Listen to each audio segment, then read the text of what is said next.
Ya, pemerintah merilis terdapat kategori daerah tertinggal, terluar, dan juga terdepan atau biasa disingkat dengan daerah 3T. Dan ternyata masih terdapat berbagai permasalahan mendasar di daerah 3T. Salah satunya adalah ketersediaan bahan bakar minyak atau BBM. Padahal BBM adalah selain sebagai kebutuhan dasar berbagai aspek, ini juga berperan sebagai penggerak pembangunan. Lantas bagaimana kondisi dari ketersediaan BBM dan juga SPBU di daerah 3T? Berikut salah satu gambarannya di daerah 3T di Pulau Sumba, Nusa Tenggara Timur. Antrian panjang khususnya untuk BBM bersubsidi seperti Pertalite dan solar.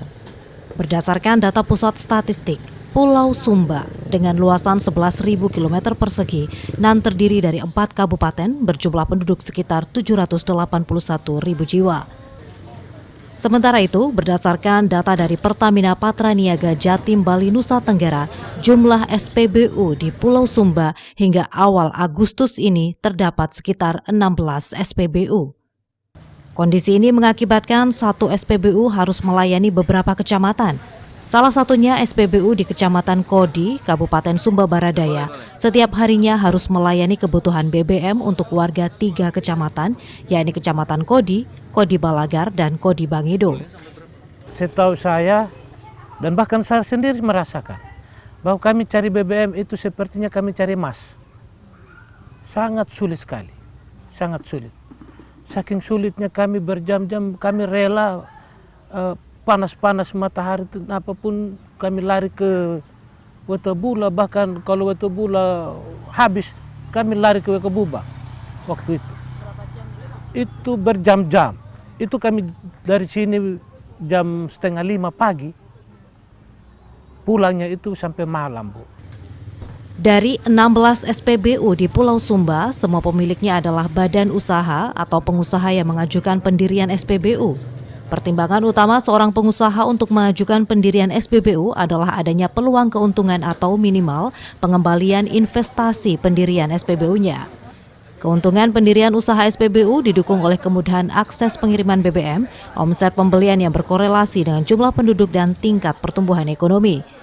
Kondisi inilah yang menjadi tantangan pengusaha dalam mendirikan SPBU di daerah tertinggal, terluar, dan terdepan atau biasa disebut dengan daerah 3T.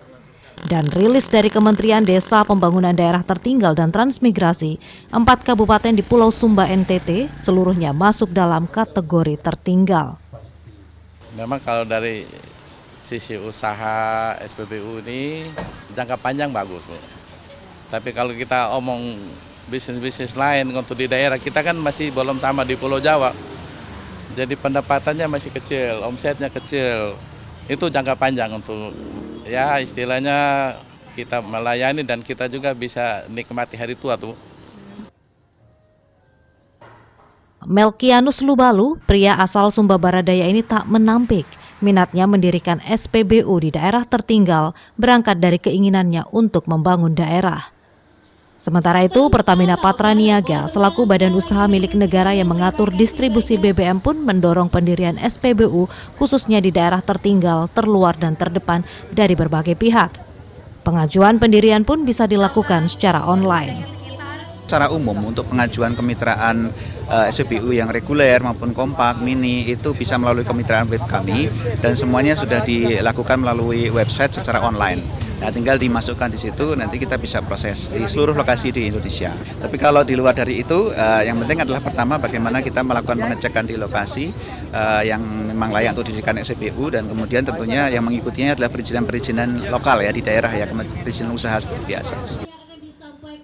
Sejalan dengan itu, Badan Pengatur Hilir Minyak dan Gas Bumi atau BPH Migas mendukung badan usaha untuk melakukan pembangunan SPBU khususnya di daerah 3T, yakni tertinggal, terluar, dan terdepan. Tentu kita mensupport ya badan usaha yang kemudian merencanakan pembangunan SPBU reguler. Dan tentu ini kita juga melihat demand-nya, kita melihat pasarnya seperti apa. Nah, di dalam nanti penyelesaiannya BPH mendukung di dalam memberikan kuotanya untuk wilayah-wilayah tersebut, berapa kuotanya dan berapa kuota yang akan diberikan kepada SPBU. Nah, ini tentu akan kita perkirakan dapat memenuhi demand daripada masyarakat.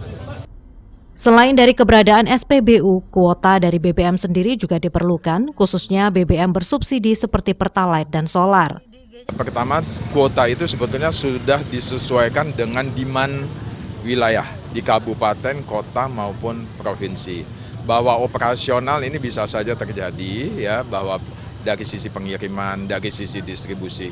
Tetapi kita ingin sebetulnya penyalur itu dapat beroperasi memenuhi kebutuhan masyarakat. Apakah itu 1 hari, setengah hari, tentu ini kan disesuaikan dengan kondisi daerah. BBM adalah salah satu kebutuhan dasar masyarakat Indonesia. Ketersediaan BBM dengan mudah dan efektif mendukung percepatan pembangunan khususnya di daerah tertinggal, terluar, dan terdepan. Dalam hal mendukung pembangunan, peranan BBM tidak hanya mendukung peningkatan perekonomian, namun juga mendukung produktivitas dalam berbagai aspek seperti kesehatan, pendidikan, sosial budaya, keagamaan, hingga pertahanan. Ya, BBM atau bahan bakar minyak adalah salah satu kebutuhan dasar. BBM memegang peranan penting dalam mendukung produktivitas dari berbagai aspek, mulai dari perekonomian, kesehatan, pendidikan, sosial budaya, hingga pertahanan. Namun sayangnya BBM, khususnya BBM bersubsidi, tak serta-merta mudah didapatkan di daerah tertinggal, terluar, dan juga terdepan. Kondisi ini masih harus menghadapi para pengepul BBM yang menjual BBM di sekitar bahkan di depan SPBU. Antrian panjang di SPBU seperti ini di Pulau Sumba, khususnya di Kabupaten Sumba Baradaya, Provinsi Nusa Tenggara Timur adalah pemandangan yang biasa. Tak sedikit warga mengaku harus meluangkan waktu berjam-jam untuk mendapatkan BBM, khususnya BBM bersubsidi. Namun bila kita perhatikan, tak sedikit yang membeli BBM dalam tangki modifikasi dalam ukuran lebih besar. Para pengantri ini mengaku membeli BBM dalam jumlah banyak untuk stok ataupun dijual kembali. Saya mulai antri tadi dari jam 7, tapi kami masuk di sini dari jam 5. Dan sekarang udah hampir jam 10 ya Bang Adi ya. Bang Adi, ini beli bensinnya buat apa Bang Adi? Pakai jual kembali. Jual kembali di ecer ya? Ya, di ecer. Berapa Bang? Belinya berapa, jualnya berapa? Kami beli harga 400.000 dapat 40 liter ya. Biasanya dijual per liter gitu. Ya, jual per liter, 10.000 per liter. Dijual lagi berapa Bang? 10.000. Kok tetap? Takaran kami kurangi. Oh, berarti nggak per liter ya. Oke, jadi kayak misalnya sebotol seliter kurang dikit gitu ya? Iya, kurang dikit. Oke. Bang Adi, itu memang jadi mata pencarian utama atau gimana Bang Adi jual BBM? Ya, untuk pribadi saya sih itu cuma semata itu aja. Memang jadi mata pencarian utama ya jualan BBM ya? Iya. Gak ada pekerjaan lain, berkebun, bertani gitu-gitu memang? Tapi kan masih musimnya Mbak. Kalau pas musim kemarau, pas musim kerja kebun, kami kerja kebun. Pas kayak gini ya kami datang tap aja. Ini tangkinya dimodifikasi Bang Adi? Enggak dimodifikasi. Tapi kalau misalnya ada pekerjaan lain gitu, ya milih pekerjaan lain Bang Adi? Ya kalau ada paling milih pekerjaan lain juga. Sehari sampai isi berapa kali Bang Adi? Kadang 2 kali masuk, 3 kali masuk. Gitu ya. Ya. Tapi ini keberadaannya BBM ini, SPBU ini ngebantu sekali ya sama Sangat membantu untuk kami masyarakat kecil. Bang Adi, nanti kalau misalnya ini ada penambahan SPBU baru gitu ya, artinya masyarakat pelanggannya Bang Adi itu bisa lari langsung ke SPBU gitu. Gimana? Ada yang lari kalau cuman isinya 1 botol, palingan mereka isi di ecer. Oh gitu ya. Nggak masalah ya. Iya. Oke, jadi kalau nanti ada penambahan SPBU buat Bang Adi nggak masalah? Nggak masalah Bu, nggak masalah. Mengikuti peraturan perundang-undangan, memang pembelian BBM bersubsidi tidak diperbolehkan menggunakan jerrycan. Inilah yang mendasari para pembeli BBM menggunakan tangki penuh ataupun modifikasi.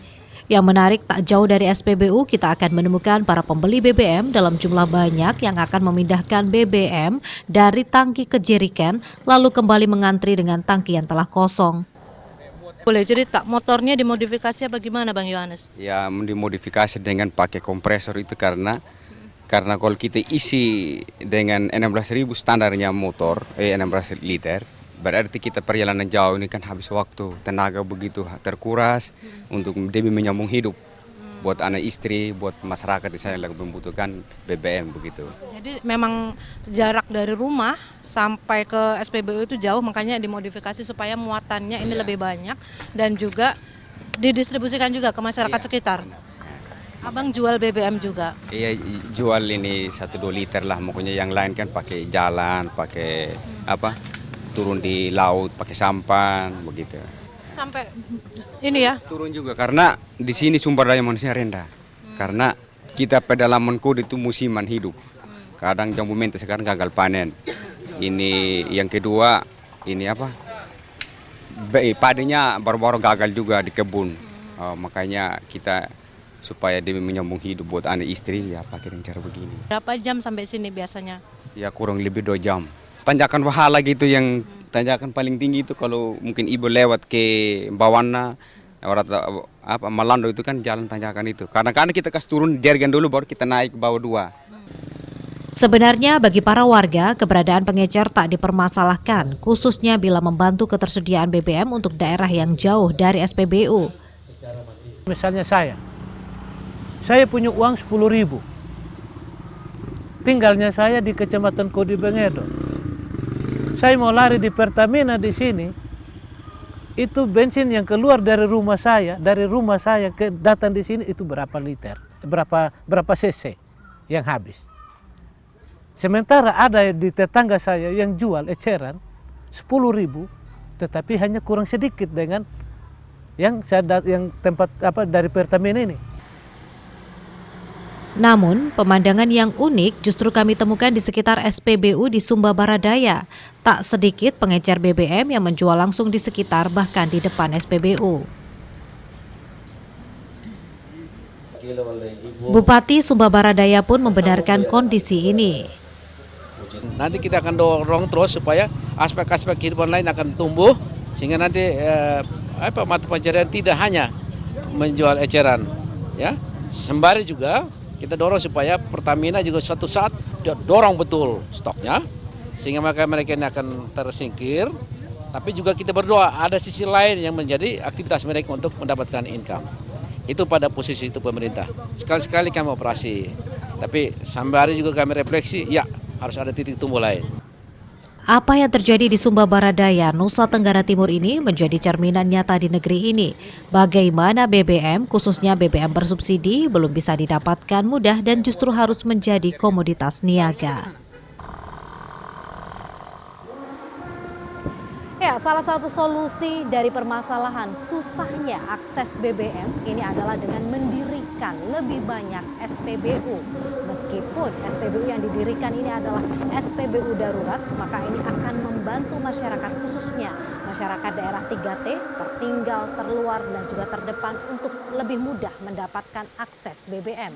Terlebih dengan kebijakan yang diterapkan ini adalah SPBU BBM satu harga, maka masyarakat daerah 3T ini akan mendapatkan keadilan harga BBM yang sama rata dengan harga BBM di seluruh pelosok negeri.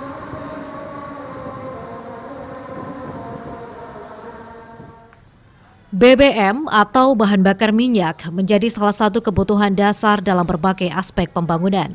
Tidak hanya sebatas untuk menggerakkan perekonomian, BBM juga dibutuhkan untuk memperoleh air bersih, seperti di Sumba Baradaya, Nusa Tenggara Timur. Karena di sini juga kami terkenal itu langka juga air bersih. Boleh dikatakan langka juga, jauh sekali tempat pengambilan air bersih. Jadi kami mau tidak mau jalan kaki berjam-jam. Selebihnya, BBM juga diperlukan warga untuk kebutuhan pendidikan hingga kesehatan. Makanya ketika ada keluarga yang jatuh sakit, mau bawa di rumah sakit, dengan kondisi jarak tempuh dari rumah ke rumah sakit juga yang jauh, mau tidak mau kami harus gotong untuk bawa ke rumah sakit. Dan tidak sedikit yang meninggal di dalam perjalanan. Kami pun menyelidiki apa sebenarnya pangkal dari susahnya mendapatkan akses BBM, khususnya BBM bersubsidi di Pulau Sumba, Provinsi Nusa Tenggara Timur, mulai dari hulu hingga hilirnya. Ketersediaan BBM di Pulau Sumba dimulai dari terminal bahan bakar minyak atau Fuel Terminal Waingapu, Sumba Timur, NTT. Berkapasitas hingga 8.450 kiloliter berbagai jenis BBM, persediaannya bisa memenuhi permintaan BBM di seluruh Pulau Sumba yang terdiri dari 4 kabupaten. Stok BBM di fuel terminal ini khususnya untuk BBM bersubsidi mengikuti kuota yang ditetapkan oleh pemerintah.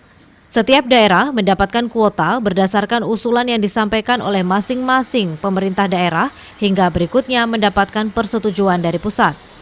Berdasarkan kapasitas daya tampung dan kebutuhan, 1 tangki timbun di fuel terminal Waingapu bisa memenuhi hingga 7 hari. Untuk kebutuhan di Pulau Sumba sendiri, BBM didistribusikan sesuai kuota dengan melewati berbagai medan dan cuaca. Topografi dari Pulau Sumba sendiri didominasi dengan perbukitan dan bergelombang. Jadi kendalanya ada di lebar jalan, cuman selama ini masih bisa kita suplai dengan baik dengan mobil tangki kita. Dan terutama saat di musim-musim hujan, walaupun jalanan Sumba ini terlihat halus, cuman ada satu titik di Sumba Tengah, di hutan Tanah Daru itu rawan longsor. Jadi itu kendala sih, kalau memang longsor itu sedikit mengganggu distribusi kita. So far di Pulau Sumba sih masih kondusif, jadi tidak terlalu terganggu dengan kondisi politik, sosial, keamanan. Dengan luas berkisar 11.000 km persegi, terdapat 17 SPBU di Pulau Sumba. Semua BBM didistribusikan dengan 9 mobil tangki setiap harinya sesuai permintaan dan kuota yang ditetapkan oleh pemerintah. Permasalahan justru kami temukan ketika BBM bersubsidi keluar dari SPBU. Penimbunan menjadi permasalahan tersendiri. Penimbunan untuk pengeceran di daerah yang jauh dari akses memang membantu. Namun untuk pengeceran di sekitar wilayah SPBU justru menambah panjang antrean pembelian di SPBU atau BBM bersubsidi tidak sampai ke tangan warga yang membutuhkan. Yang saya sesalkan hanya satu. BBM tidak boleh jual yang ecer itu yang dekat sekali dengan pom bensin. Itu saja harapan saya. Penambahan SPBU pun bisa menjadi solusi, terlebih SPBU darurat dengan sistem satu harga. SPBU dan BBM satu harga sendiri adalah program pemerintah semenjak tahun 2017 guna menciptakan keadilan sosial khususnya harga BBM yang sama di seluruh wilayah Indonesia. Targetnya sampai dengan akhir tahun ini ada total 89. Nah, jadi ini menjadi komitmen kami dari Patra Niaga sebagai bagian dari Pertamina tentunya untuk memberikan akses energi yang lebih bagus gitu ya dan lebih merata. Nah, tentunya penyediaannya pun juga dimulai dari setup lokasinya, terus kemudian juga accessibility-nya juga dilihat, serta bagaimana kita bisa menjamin kontinuitas supply-nya gitu. Ya, ini dinamikanya memang cukup panjang dan kita harapkan nanti ini bisa tercapai semuanya sampai dengan target di 2024 ada 573 titik. Dengan kondisi geografis dan jaringan komunikasi yang belum stabil, SPBU darurat yang dioperasikan secara manual pun bisa menjadi salah satu solusi. Ini kan ada 2 produk ya, Pertalite dan juga solar sebagai bahan bakar penugasan maupun juga subsidi. Nah, memang saat ini kita masih menggunakan perangkat yang masih standarisasi yang kompak gitu ya, di mana di situ standarisasi masih minimum, tapi kita harapkan ke depan ini bisa semakin besar ya. Kapasitasnya di satu kali pengiriman itu 8 kiloliter ya. Hingga akhir Agustus 2023 sudah terdapat 413 SPBU BBM satu harga yang diluncurkan khususnya di daerah tertinggal, terluar, dan terdepan. Untuk di wilayah Jatim, Bali, Nusa Tenggara sendiri sudah terdapat 60 SPBU BBM satu harga. Kami sampai susah payah harus mengantri, kadang jam 5 pagi harus ke Waitabula untuk mendapatkan ini bensin. Dengan adanya pom bensin terdekat bisa memudahkan kami untuk menjalankan aktivitas. Tidak seperti kemarin kami harus bangun jam 4, harus pergi ke Waitabula untuk antri. Biar dapat, itu kadang sampai jam 11, 12 baru bisa dapat. Ya, cari BBM waktu itu sebelum ada BBM di sini itu kami sangat setengah mati, Bu. Ya, kadang pakai motor. Ya, kami harus cek dulu di Wetabula, di Wekabubak, baru istilah kalau memang ada baru kami bisa turun ambil. Dan itu pun juga setengah mati ambilnya. Kadang juga dapat, kadang juga tidak. Ya, dengan adanya BBM di sini ya sedikit tidak kami gampang begitu. Dan tentunya penambahan SPBU dan BBM satu harga yang lebih dekat dengan masyarakat pun diharapkan. BPH Migas juga memerlukan informasi dari pemerintah daerah karena mereka akan mengusulkan lokasi-lokasi mana yang masuk di dalam kategori 3T. Kemudian BPH Migas melakukan evaluasi, mereview, dan kemudian kita menyampaikan kepada Kementerian ESDM, Direktorat Jenderal Migas untuk kemudian ditetapkan lokasi-lokasi, titik-titik mana yang nanti akan dibangun BBM satu harga ini. Di 78 tahun kemerdekaan Republik Indonesia ini, kita tidak bisa menutup mata bahwa akses BBM khususnya di berbagai daerah tertinggal, terluar dan terdepan tidak sepenuhnya mudah. Partisipasi berbagai pihak tentunya diperlukan untuk mendapatkan akses BBM sebagai salah satu penggerak pembangunan. Wida Subianto, Andreas Wicaksono, Sumba, Nusa Tenggara Timur.